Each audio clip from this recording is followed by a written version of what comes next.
O, kunyari, inawakan ka dyan.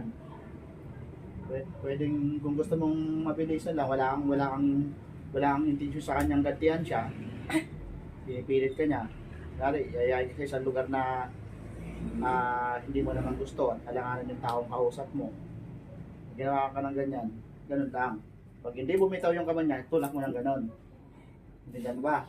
O ngayon, pagka hindi maganda ang intention sa'yo ng tao, okay, pwede naman ganun. Pwede siyang ganun. O, titigayan, titigayan mo. O, pwede ganun. O, tapos, try mo ng ganun. Alam mo na. O, dayan mo ako. Ako hawak sa'yo. O, titigin mo. Yan. O, ngayon, Tumulag yung kamay ko. sarap mo yung baka tumumba ka ron. Okay. O, ngayon, ako naman ang hawak sa'yo ulit. Gusto mong gantihan. O, paano pa? Okay, o, hawakan mo. Pwedeng dito.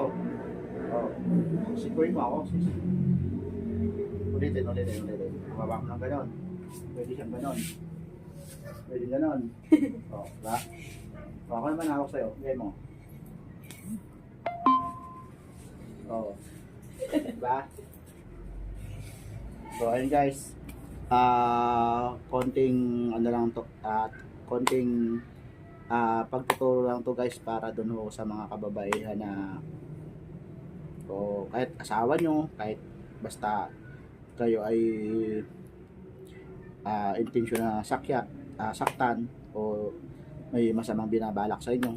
Syempre, alam nyo na yung mga basic lang naman tong self defense, di ba? Bye-bye. Sana may natutunan kayo.